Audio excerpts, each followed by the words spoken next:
Hello दोस्तों, आप में से कुछ लोगों ने अभी तक चैनल को सब्सक्राइब नहीं किया है। कृपया चैनल सब्सक्राइब करें। अध्याय 47 लड़ाई।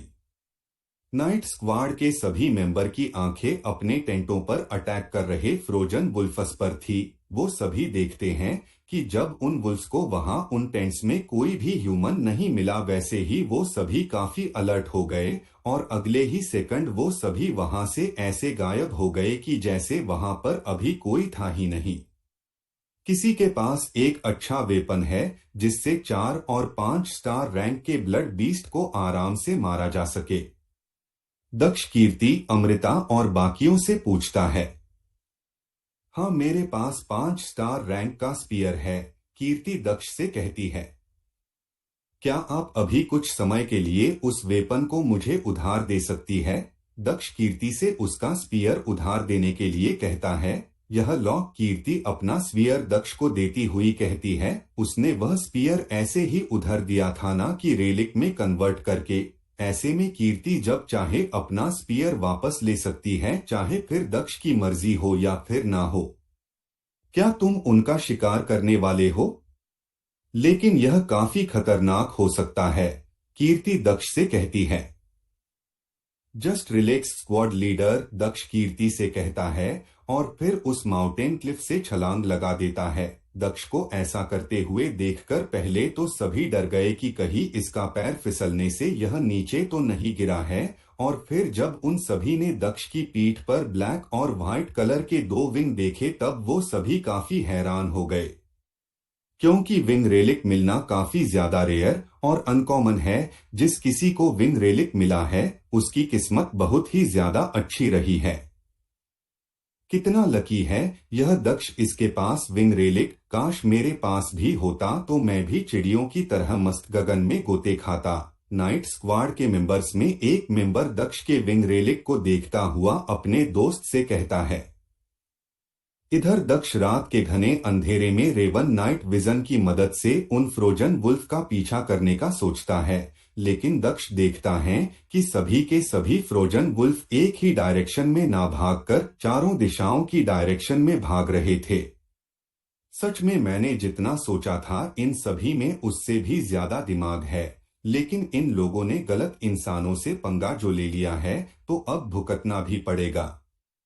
दक्ष हवा में उड़ता हुआ कहता है और फिर अगले ही पल दक्ष एक फ्रोजन वुल्फ के ऊपर उड़ने लगता है और फिर 10 फुट से भी कम ऊंचाई पर दक्ष अपने हाथ में स्पीयर लेता है और फिर अपने विंग्स की वापस ले लेता है और फिर दक्ष सीधा इस फ्रोजन वुल्फ के ऊपर लैंड करता है और फिर दक्ष के हाथ वह स्पीयर उस फ्रोजन वुल्फ की बॉडी की चीरता हुआ जमीन में गड़ जाता है।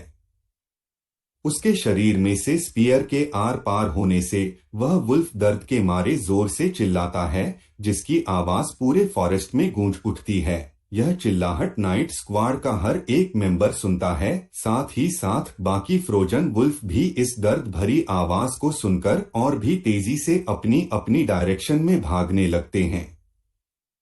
दक्ष ने अभी अभी जिस फ्रोजन वुल्फ को मारा था उसे ध्यान से देखता है। मैं सही सोचा था, यह सभी वुल्फ नहीं है। दक्ष उस फ्रोजन वुल्फ की लाश को धूल में बदलते हुए देखता हुआ कहता है।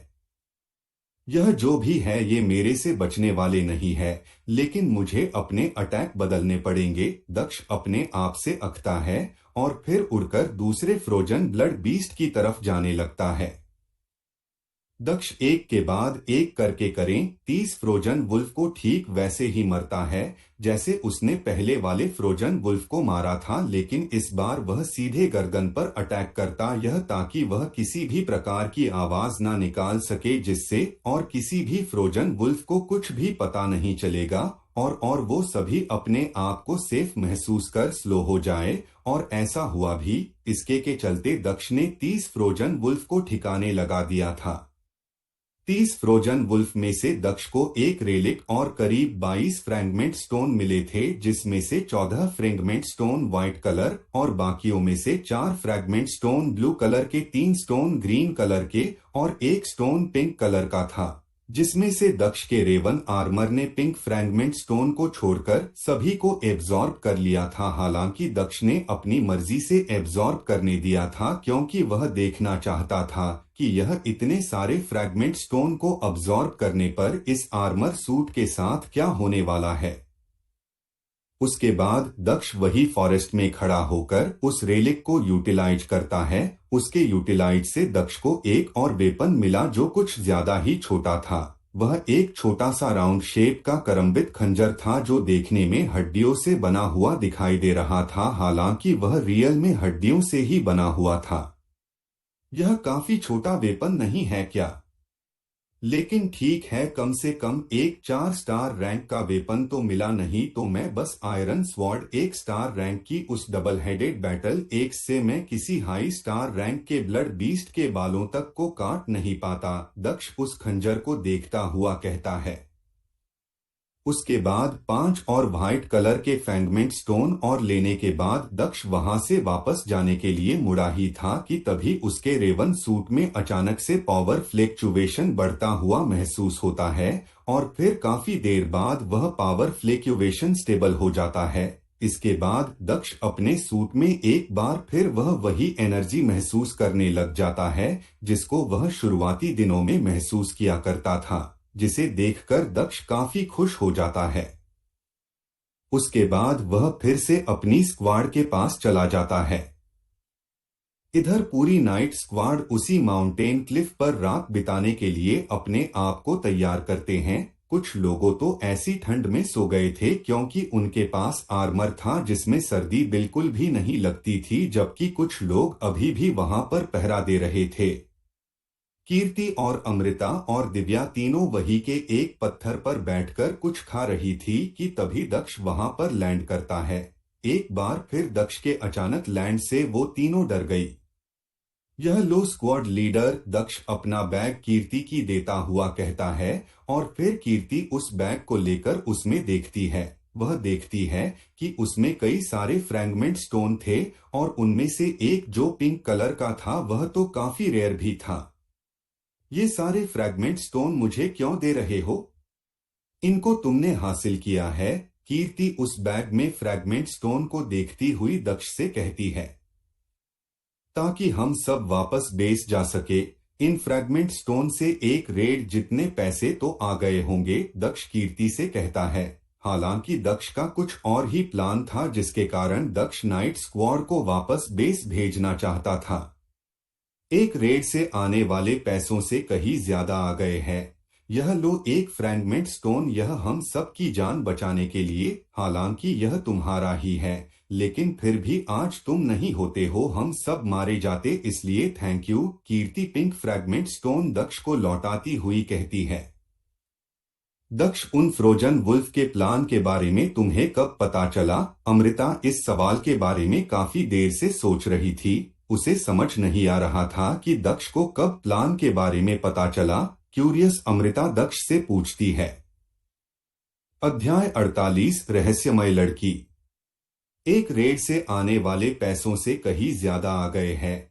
यह लो एक फ्रैगमेंट स्टोन, यह हम सब की जान बचाने के लिए। हालांकि यह तुम्हारा ही है, लेकिन फिर भी आज तुम नहीं होते हो हम सब मारे जाते, इसलिए thank you. Kirti pink fragment stone Daksh को लौटाती हुई कहती है। दक्ष, उन फ्रोजन वुल्फ के प्लान के बारे में तुम्हें कब पता चला? अमृता इस सवाल के बारे में काफी देर से सोच रही थी। उसे समझ नहीं आ रहा था कि दक्ष को कब प्लान के बारे में पता चला। क्यूरियस अमृता दक्ष से पूछती है। पहली बात यह है कि वो ब्लड बीस्ट वुल्फ स्पीसीज के नहीं है। दक्ष अमृता और बाकी सब से कहता है। क्या? तो फिर वो क्या है? अमृता हैरानी से पूछती है। वो वुल्फ और फॉक्स की कंबाइंड स्पीसीज है। वुल्फ और फॉक्स की कंबाइंड स्पीसीज को अर्थ पर फॉक्सीकन वुल्फ कहा जाता है, दक्ष कहता है। दक्ष के बात सुनकर सभी कंफ्यूज हो गए। उन सभी के कंफ्यूज चेहरों को देखता हुआ दक्ष उन्हें समझाने लगता है। आज से 2 साल पहले एक रिसर्चर ने वुल्फ और फॉक्स के जीन से इस तरह की फॉक्सीकन वुल्फ स्पीसीज को बनाया था। यह देखने में बिल्कुल वुल्फ जैसे, लेकिन इनके कुछ पार्ट्स जैसे इनके कान, टेल और इनका बिहेवियर बिल्कुल फॉक्स जैसे हैं। यह प्रजाति काफी खतरनाक होती है क्योंकि इनमें दिमाग लोमड़ी का होता है, जबकि फिजिकल स्ट्रेंथ वुल्फ की होती है। मैंने यह एक्सपेक्ट नहीं किया था कि इस तरह की कंबाइंड स्पीसीज मुझे मैजिकल वर्ल्ड में भी मिल जाएगी, दक्ष सभी को बताता है। दक्ष की बात सुनकर सभी हैरानी से दक्ष को देखते रहते हैं क्योंकि आज से पहले उन्होंने कभी ऐसा कुछ नहीं सुना था। दक्ष, तुम्हें तो इन ब्लड बीस्ट के बारे में बहुत कुछ पता है, तुम्हारी नॉलेज तो बहुत अच्छी है, कीर्ति दक्ष की तारीफ करती हुई कहती है। दक्ष को जंगली जीव जंतुओं के बारे में और जंगल के बारे में पढ़ना बहुत अच्छा लगता था, इसलिए वह हमेशा अपनी पहली वाली स्कूल की लाइब्रेरी से इस तरह की बुक्स को पढ़ा करता था। इसलिए आज दक्ष की इस फील्ड में नॉलेज बहुत ही ज्यादा थी और साथ ही साथ दक्ष ने यहाँ इस रेड पर आने से पहले भी इस पर काफी रिसर्च करी थी। जब हम सब फ्रोजन वुल्फ के एरिया में एंटर किए थे, तब हम सब ने एक फ्रोजन वुल्फ की चिल्लाने की आवाज सुनाई दी थी। वह एक वार्निंग थी जो इस फ्रोजन वुल्फ ने अपने बाकी साथियों को दी थी। वहीं से मुझे पता चल गया था, लेकिन तब मैं इतना श्योर नहीं था। लेकिन जैसे जैसे हमारा स्क्वाड आगे बढ़ रहा था, वैसे वैसे एक एक कर फ्रोजन वुल्फ भी हमारा पीछा करना शुरू कर दिया था। जब तक हम सब टेंट वाली जगह जहां पर हमने अपने अपने टेंट लगाए थे, तब तक उस फ्रोजन वुल्फ का पूरा स्क्वाड हमें चारों तरफ से घेर चुके थे। मैंने अभी तक जो देखा था उसे कंफर्म करने के लिए मैं वहां से चला गया और चुपके चुपके हमारी राउंड सभी फ्रोजन वुल्फ की पोजीशन और निकलने का रास्ता ढूंढने के लिए गया था।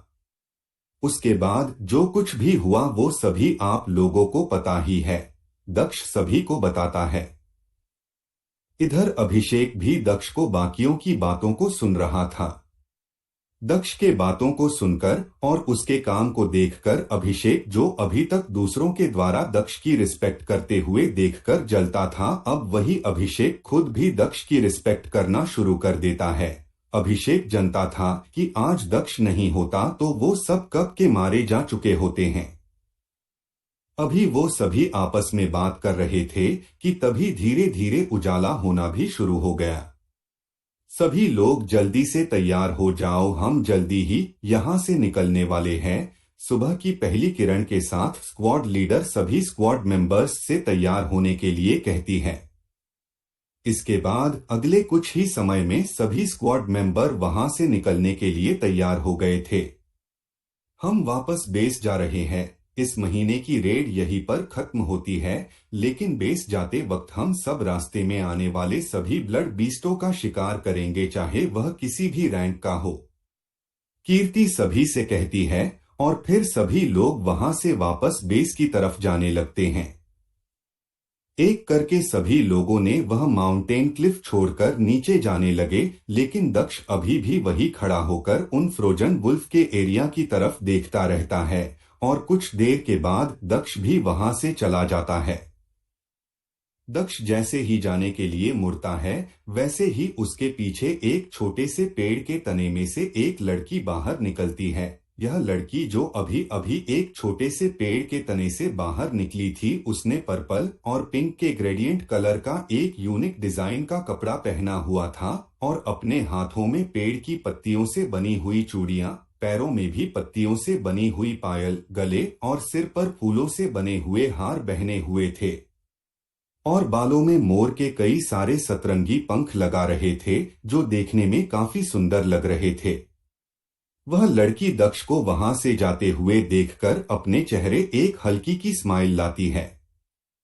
मैंने सोचा नहीं था कि तुम इतने बुद्धिमान इंसान निकलोगे। खैर कोई बात नहीं, इस बार बच गए तो क्या हुआ, अगली बार देखते हैं कि तुम अपने दिमाग और शरीर का किस तरह प्रयोग करोगे। वह लड़की हल्की स्माइल के साथ दक्ष को देखते हुए कहती है और फिर वह वापस उसी पेड़ में चली जाती है।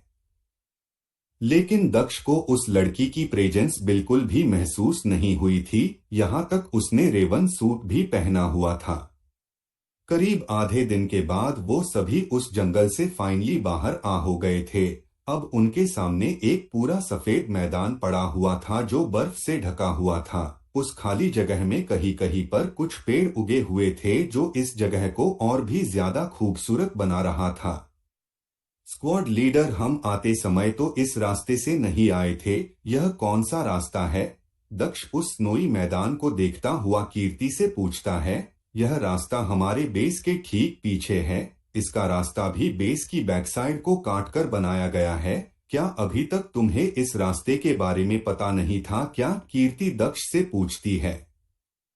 नहीं, दक्ष कीर्ति के सवाल का जवाब देता हुआ कहता है। तुम अभी अभी सिल्वर बेस आए हो, कुछ ही दिनों में तुम बेस के सभी सीक्रेट जान जाओगे, कीर्ति दक्ष से कहती है।